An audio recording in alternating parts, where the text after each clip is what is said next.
What's going on, everybody? Welcome back to the We Want Florida podcast. We have a quick turnaround here. We only have a few games to cover, but a couple big moments, and last night's game in particular. So we said we have to have a podcast about it. That's kind of what went down here. So the Panthers' injuries are continuing to mount. We get one back, and another one goes down. Um, I don't know what to say as far as injuries go, but 53 points through 48 games sounds right.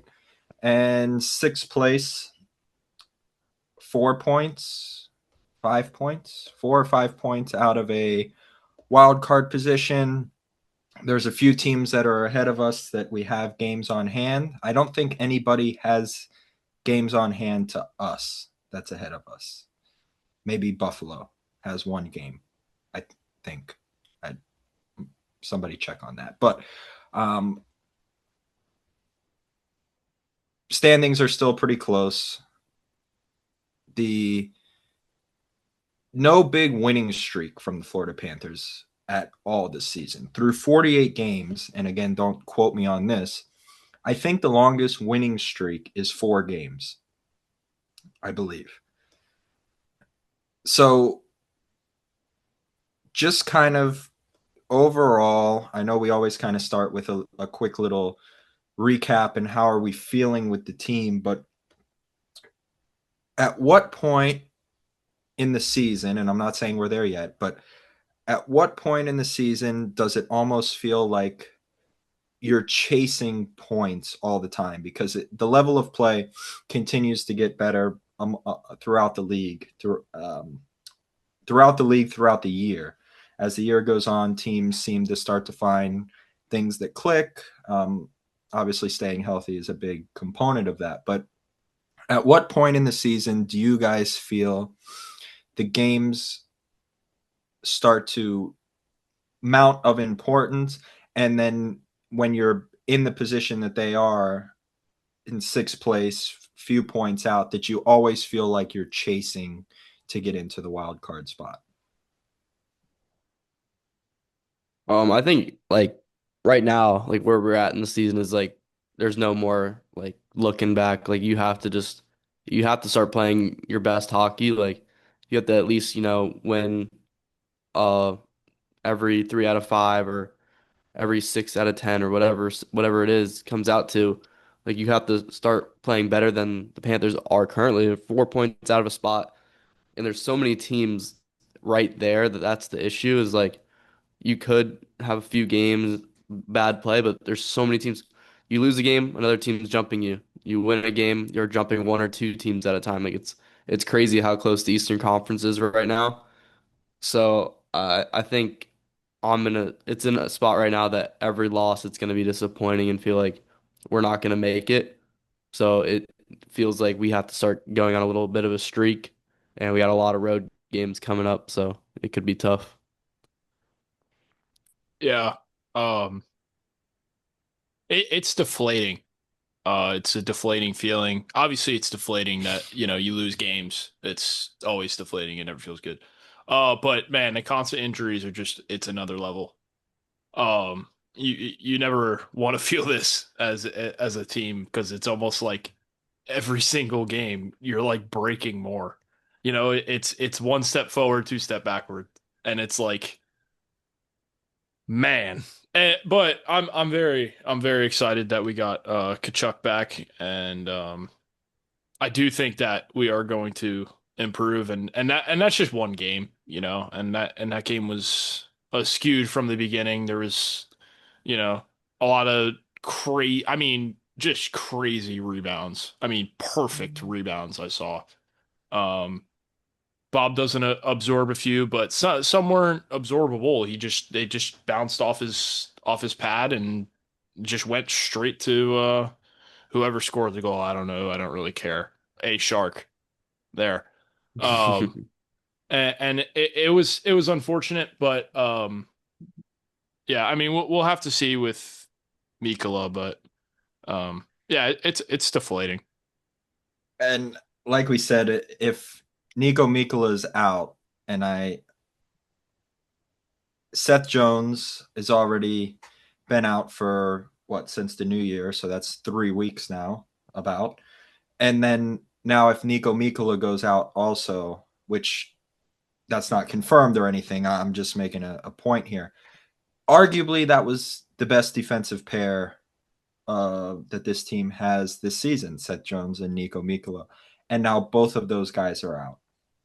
And Mm, you could make an argument. Obviously, Sergei Bobrovsky has had some pretty great saves in big moments, and he's up in the league, top of the league as far as wins and things of that nature. You could argue that he's definitely had an up and down season, and the rebounds seem to be uh, higher than normal, and maybe it's just because the other teams seem to capitalize on those rebounds a little bit more. But when you have a defense going down, remember Kulikov is already down, Seth Jones is down.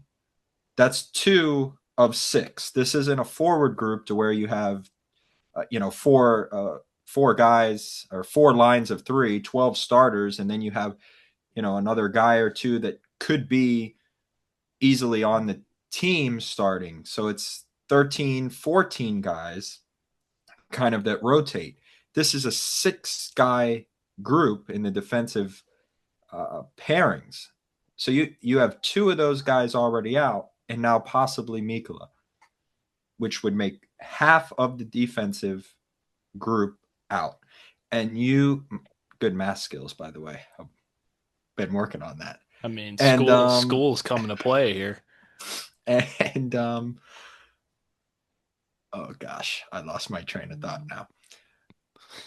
You have Sabrango, Bjornfoot, like these are guys that sure they fit in when there's injuries, but these aren't guys that you'd necessarily see every day of the week. Like, sure, they fill in now and then. They're good. They're by no means great players, but it's just when you have a goaltender that I don't want to say is struggling, because I wouldn't say that Sergei Bobrovsky is struggling, no. but when you have a goaltender that's kind of giving up these rebound opportunities, and then you have a defense that is shorthanded and is not playing their best, the goalie has to elevate their game, and it's just not matching right now. So uh, it's There's tough. like a couple of points to that.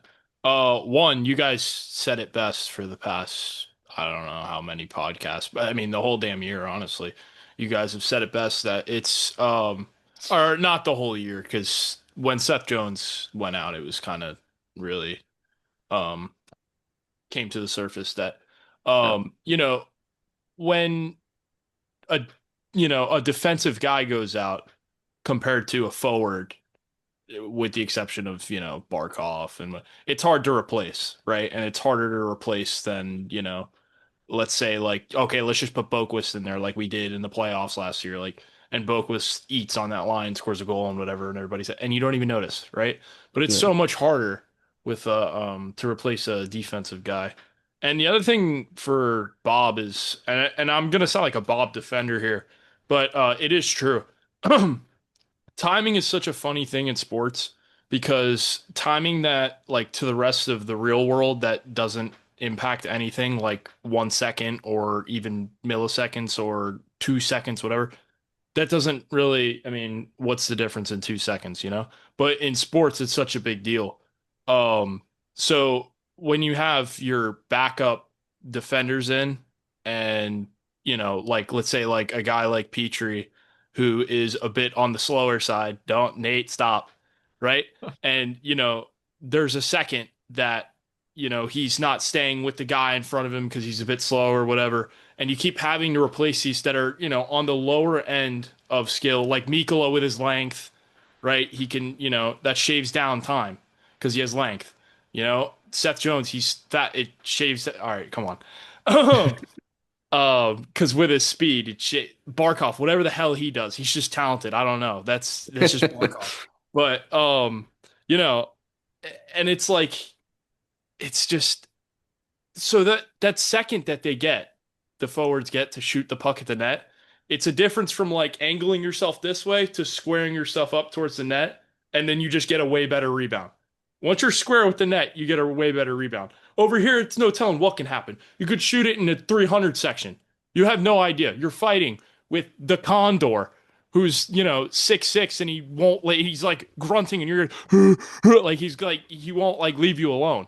But Jeff Petrie, who's kind of lagging back there, it's easier. But so this isn't Bob's fault. Is basically what I'm getting Yeah. at here. Yeah, I think if you look at it from a stats perspective, like it's been a really rough year for Bob, but it's hard to blame him just like with the like I know we say it all the time, but like you really just can't replace all these injuries. Like when you have like Joe said and we've said before, like you could replace a forward for a game, but when you have a defenseman go out, it changes everything with Jones being out. I mean, that's been such a problem for this team and with Mikkola, if he goes out, I don't even know what we're gonna see for the next few games. So, but I think there's if it doesn't work, and I'm not saying it's his fault, it's because not, but I think we are winning and playing better when Tarasov's whatever if they change the game plan or not towards him or whatever it is. Obviously, I'd rather have Bob in there for a one game situation, but if it for a little bit down the stretch, or at least next week, I want to see Tarasov get not just a backup start, but maybe another start in there. Not just when Bob needs a rest, just give him the game and see how it goes. So I think that's something we could do. And I think we even might have talked about that early in the season. I think kind of when we had a little losing streak around the 20 or so game point, that I would like to see Bob get the bulk of the start. Or, yeah, Bob get the bulk of the starts. But right now we're seeing Tarasov getting probably one every 5 games. I would like to see it go to two Yeah. Yeah, every it's five. like he has like a 20% start rate out of like all Right. the games that he could start. And it can Right. make Bob better getting that extra day. So Exactly. Yeah, And and I there's think nothing just bad kind that of can come out of this too, because last time when we called him out, Bob went on that little tear for a little bit, and we were like, all right, I'll just shut up. And then, but all right, so we'll yeah, call him out again. Nate, call him out. because Yeah. here's the thing: if it doesn't work, right, and I'm just gonna kind of look forward, and if it doesn't work, if you try that strategy, Tarasov loses some games, and let's just go out. Let's say you miss the playoffs. I don't think anybody is gonna look back, especially inside the organization or even outside, and say Tarasov's the reason we missed the playoffs. no. Absolutely not. That doesn't happen. So I'm okay with giving him the starts, not only just to continue to get better for this season, possibly, but next season, if that's what it is, 2 seasons from now. Like, I don't know if this is going to be our future, but if it is, like, I would like to see him get some time. So, Yeah. yeah, I'm with that 120. And on Bob, like he's still making like really good saves at times. And you even look at the Carolina game where you lose 9-1. I mean, that game might have been 15-1 if Bob didn't make some crazy saves. Like, That game was horrible. yeah. But he in the first 9 goals before the third period, he was making some big stops. But Like, the game was uh actually close through two, or Yeah. maybe yeah, it was three to like there one. was 3-1 in the yeah, third. and there was one bounce, and I don't remember the play in specific, Eh, but eh, Yeah, the Lusterinen gets goaltender interference call, which could have been I don't know if that would have made it 3-2 or 4-2 or whatever. But it that makes it a whatever. little more interesting. Yeah. And But it's so annoying. yeah. It's so annoying because I feel like every time Bob starts, some screwed up something happens. It's like we don't come to the ice, bro. I don't know what it is. And Yeah. And then it Tarasov even starts, happened last and we time. beat perennial freaking Vezina candidate Avalanche. Logan Thompson the other day. Mhm. He's been rocks this year, and I don't know. I can't figure it out. We're the Panthers defense is losing so many battles in front. The amount of times like there's a goal that goes in, Bob just never saw the puck because he screams. I feel like it's happening way too much, and that's hockey. Like that's what you're trying to do. That's what the Panthers do so well, but we're losing the battle in the front of the net, like Yeah, big and time. just to kind of go back a little bit to what Joe was saying, just to like, obviously Barkov is pretty much irreplaceable, but the talent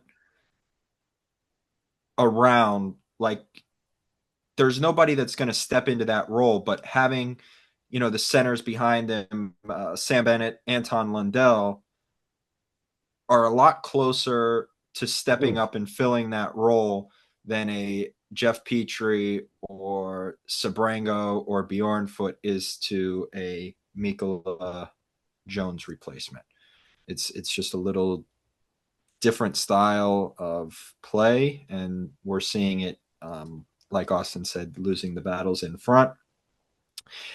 And another call last night in the Sharks game, now kind of going back to, to where a goal that was scored but really wasn't scored could have changed the impact of the game. Last night in the Sharks game is 3-1, third period, and there was a loose puck in front that went in. The ref blew the whistle, waved it dead, and I guess as the whistle was, or after he blew the whistle, the puck went in.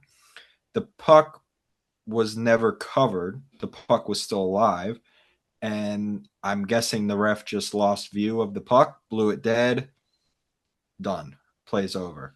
So that was easily a call that if that stays live. So from what I saw I was at the game, is that the ref actually blew the whistle from the side of the net. Like when I kind of heard the whistle blow, the ref was at the side, and then by the time he got to the back of the net to like look at the play is when the puck went in. So he blew it because the goalie was blocking him out almost, and instead of like going behind the net to like look and then blow the whistle, so arguably a little premature on the blow. But hey, it happens. It's just something that unfortunately didn't go our way. But then it's a 3-2 game with 10 minutes to go, and obviously, maybe the goalie doesn't get pulled at 3.5 minutes. And I'm not saying that we even would have won the game, but it just changes the dynamic, and possibly the style of play. And Yeah, they were you buzzing don't know at what that. could happen. And they were buzzing at that time because I think we all probably know. The whole world knows. The whole world knows.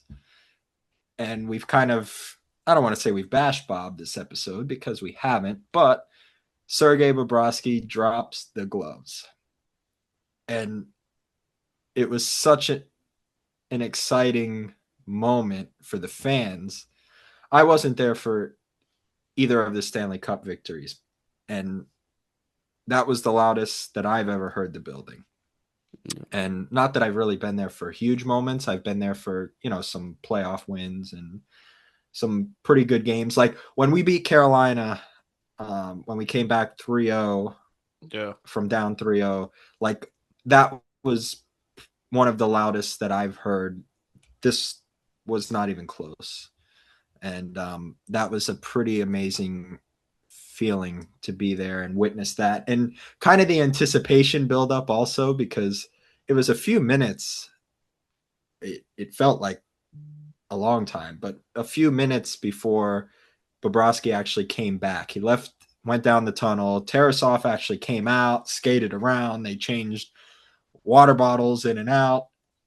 And then Tarasov went back to the bench, took his helmet off, and everybody was like, what's going on? And then Bob comes back down the tunnel. So that was a pretty incredible moment. The crowd was buzzing, and we saw the intensity of the Panthers play go up after that. Just like I said, little premature blow possibly of the whistle, negates the goal, and they don't get another one after that. So I don't know. Yeah, but like I can't believe it. I'm at a loss of words. Like I never thought I'd see the day, or I always wanted to see a goalie fight, but I never expected Bob to be the goalie to do it. Yeah, But no. He's always the one with the and, meme where he's like way off to the yeah, side. and he doesn't want to be that guy, but that's the type of teammate he is, and that's the type of person he is in that locker room, and he's probably the most respected man in that locker room. Him and Barkov.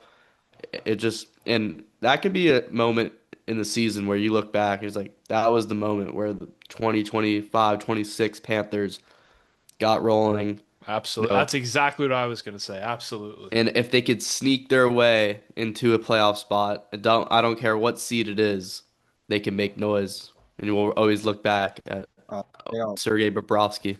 Yeah, actions speak louder than words, boys, and for your goalie to do that, to go out there, I expected that from Tarasov.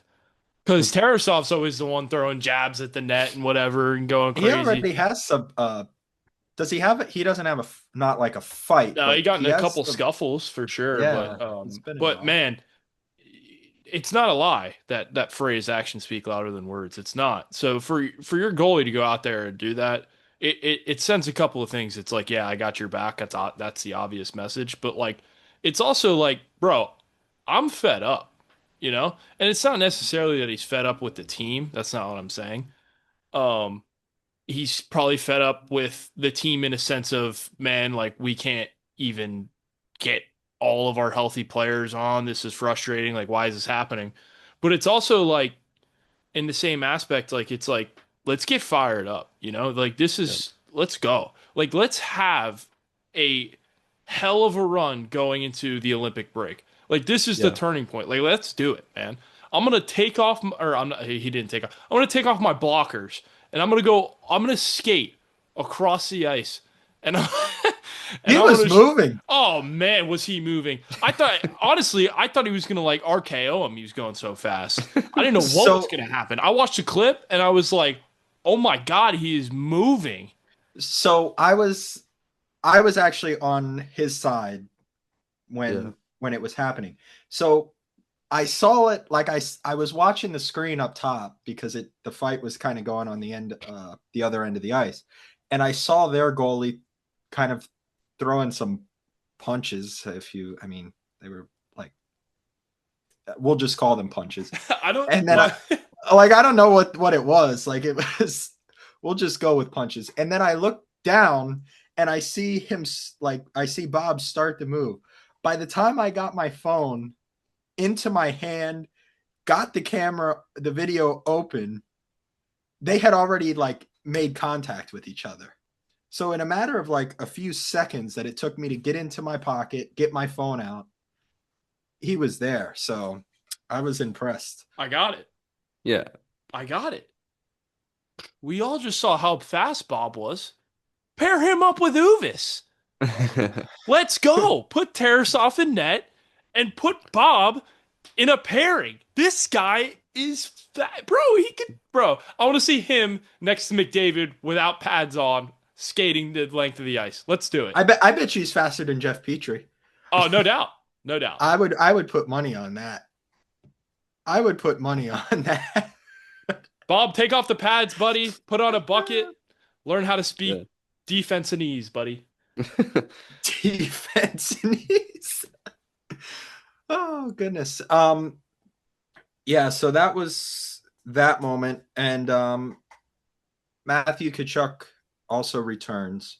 That kind of was the highlight of the game. And Bob Sergei stole the show. Bobrovsky, yeah, he said no way. So yeah, we're very happy to have him back. I actually liked his game. Yeah. In a sense that he was moving around the ice fine, and we actually heard him and Paul Maurice both say, like, if he gets hurt again in a, let's just say, and it's not like if it were to happen again, it's not anything because of this previous injury. Like he's there, he's past it, it's done. Right. So he was moving good, and I actually like some of the attempts that he made, whether it was passes or shots. Like the opportunities were there. San Jose just did a really good job of, getting the sticks in the passing zone, blocking passes, blocking shots, and they're going to add up. Matthew Tkachuk has great hands, great handles. So first game back, like I said, liked his game, liked kind of what he was trying to do. So I look forward to seeing what that adds to the Yeah, team. and there was no expectations for him yesterday. Like I just wanted to see him back out there healthy. But man, he comes out there and what does Matthew Tkachuk do? He gets under someone's skin. He gets into that penalty box. There's a little scuffle there, in the first period. Um, and he was putting some passes like he's one of the best passers I've ever seen play this game. Like just on the tape every time, and that was just refreshing to see. Haven't seen it since the Stanley Cup last year. A guy, your leader back in the locker room, because even though he's at the games, he's not really traveling with the team. Like he did travel to a couple road games, but not basically none of the other ones. But he's your leader. Like obviously, Marchand's a guy that fills that role. Ekblad, I'm sure, but your number one guy, your number one voice is Matthew Tkachuk, and it's good to have him back, and I think it's gonna be huge for the rest of the year.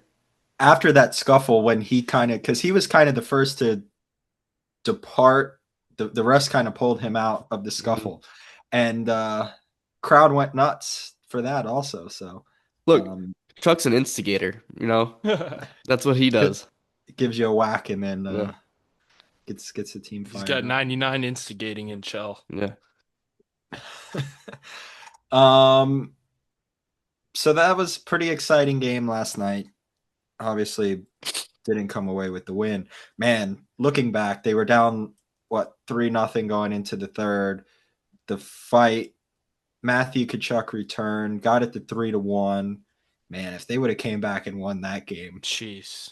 Yeah. I That would can have been only one for the history books. imagine that would have been something else. But Yeah. it didn't happen, so it's all Only good. only so much could have gone right in one day, Yeah, you can't have a Kachuk Hmm. return, a Bob fight, and a win. It's just it yeah, is what it's it not. is. Yeah. It all evens out because Mikkola went down. Yeah, well, So it all evens out. But we'll see what comes from there. Hopefully it's not anything long term or I think we he'll get be all him right. back next game.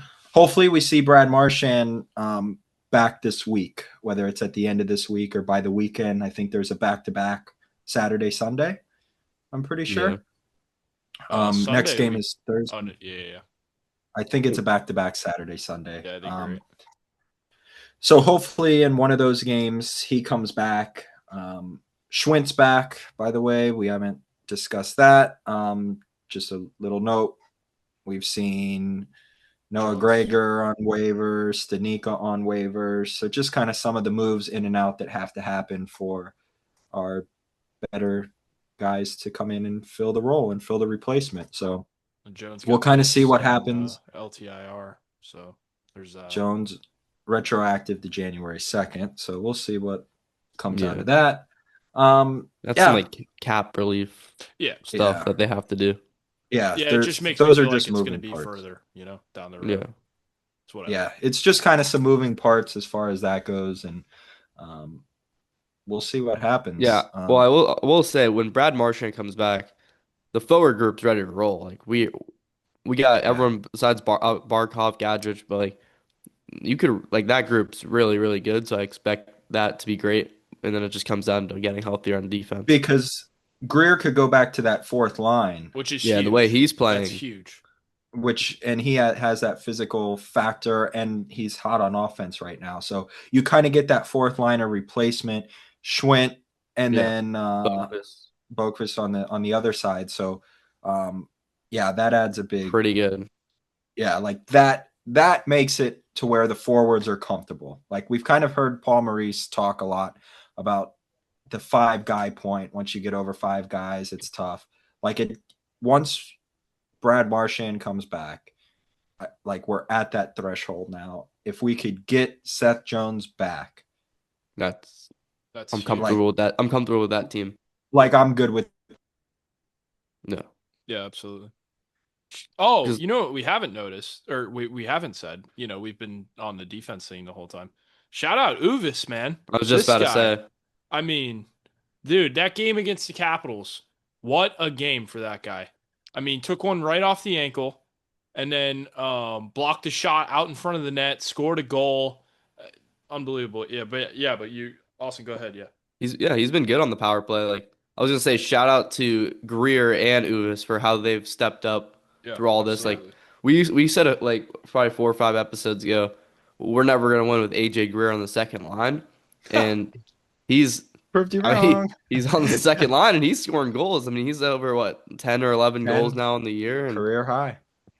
yeah, I mean that guy. We got to take advantage of it because there's no way we're gonna be able to No, re-sign him this no, offseason. 0%. Adios, And amigo then AJ Greer. Uvis gets that once again. Bill Zito, shout out, gets this 2 year what Random. $875,000 Yeah. extension.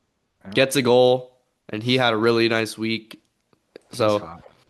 Maybe you want like to we buy said, a when we damn get when Uvis we jersey. get the guys back, talking about Jones and Marchand, you feel comfortable with the guys that are out there. Uvis on your third pair, you feel good with that, and we can roll. Yep. All right. Let's hope we get at least. I don't think Jones is coming back that soon, but hopefully we Yeah, get Marchand back in these next 2-3 game stretch, and we start rolling because it's go time. We don't need to be chasing coming back from the Olympic break. We need to at least be close, whether it's in, whether it's a point or two out. But if we keep kind of falling back at this pace, we'll be in trouble coming back. But all right, for the We Want Florida podcast, we will see you next week.